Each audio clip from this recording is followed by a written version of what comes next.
We're committed on this show to help our music industry get back on its feet after a very challenging 12 months. In the past month, our house band on Drive has been a real hit with you. You've loved it. And we've had some great artists. I mean, some music royalty as far as this country is concerned. Kate Sobrano, Richard Clapton, Boom Crash Opera, Tim Friedman from the Whitlams, and Diesel last week. Well, we're all about celebrating our wonderful music talent and happy to promote our homegrown artists. The music industry is slowly but surely awaking from its COVID slumber, but one Aussie artist has actually had a breakthrough year. Now, I first heard this bloke through my wife, Chris Barth, who said, "You should have a listen to this bloke. You'll love him." Well, Barthy wasn't wrong, and this is on the Wilson Barth playlist regularly. It's a fantastic blend of country and good old-fashioned rock, and I'm delighted to welcome singer-songwriter extraordinaire Casey Barnes to Drive. G'day, Casey. G'day, Jim. Thanks so much for having me. Well, mate, it's great to have you here as our house band on this Wednesday Arvo. I can't wait to hear two of your songs soon on the show. Tell us who's been your biggest influence on your career. It's a good question. I guess I grew up in Tassie as a kid, and my mum and dad had a pretty extensive record collection, you know, ranging from country through to pop and rock and everything in between. But I think I grew up listening to heck of a lot of James Taylor, and he probably was the one artist that got me into picking up the guitar and learning how to play. And I just loved his ability to tell a story. But I guess more recently, acts like, say, your Keith Urbans have probably had a bigger influence on me, more so, you know, when I've started writing my own music and that direction of where my stuff sort of is heading at the moment. But yeah, those two have been pretty big influences. You've played alongside the likes of Bryan Adams and Mariah Carey. What was that like? It was pretty awesome.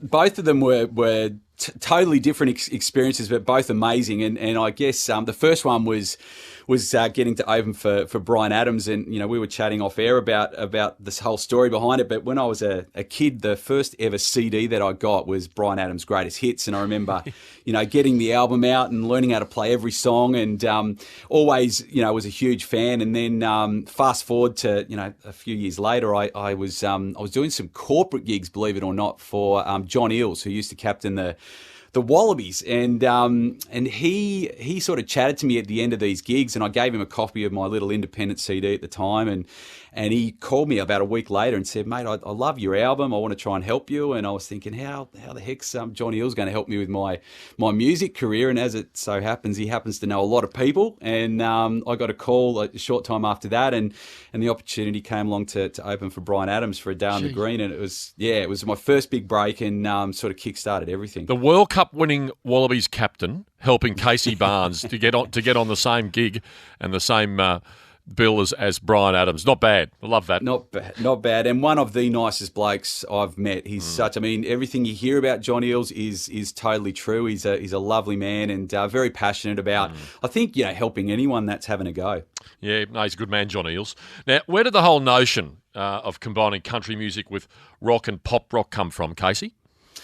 Yeah, that's a good question. I had made quite a few trips across to Nashville about 10 years ago, and back in those days I was doing a lot of stuff with another Aussie, Rick Price, who lives over there, and he had a lot to do with my career back, you know, around 10 years ago, and we sort of made the decision that I wanted to shift my sound slightly and create a different, rather than that singer-songwriter acoustic-driven stuff, we wanted to give it a bit more of an edge. And, you know, we looked at my live set and we wanted some more up-tempo stuff in my live set. So it was a deliberate decision to change things. And then I met two producers in Melbourne, a guy called Michael Painter and Michael De Laurentiis, and they've had a huge impact on, you know, recreating my sound and into sort of what it is now. And you know, it's nice to see, if you listen to commercial radio now, they're starting to embrace this modern country pop rock sort of sound, which is, you know, I guess thanks to Keith Urban and Morgan Evans and guys like that. So that's been a deliberate decision, and it seems to be working okay. Well, it's a great sound. You know, I can't wait to hear a couple of your songs very shortly.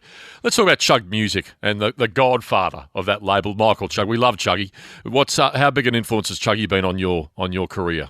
I can't even begin to tell you. It started out, it was a bit of a tongue-in-cheek thing. I remember when we were recording this album that's out at the moment, and I was in the studio with the boys down in Melbourne, and we we were chatting, and they sort of said, "We think this is going to be probably your strongest album you've put together, and have you thought about the right representation and who would be at the top of your list?" And at the time, I sort of jokingly sort of said, "Well, Michael Chugg would be my number one, but by far, because of his passion about Australian music, similar, to Michael Gudinski." And the boys said, "Why don't you send him a couple of the songs, see what he thinks?" And it sort of started from there. And he's been the best thing that's ever happened to me. And fast forward a couple of years and now signed to Chugg Music, and they've been amazing, the whole team. Wonderful. Now, Town of a Million Dreams is your latest album. I love the name. I'm actually looking forward to coming to one of your gigs on your upcoming tour. Are you pumped about being back on the road, Casey?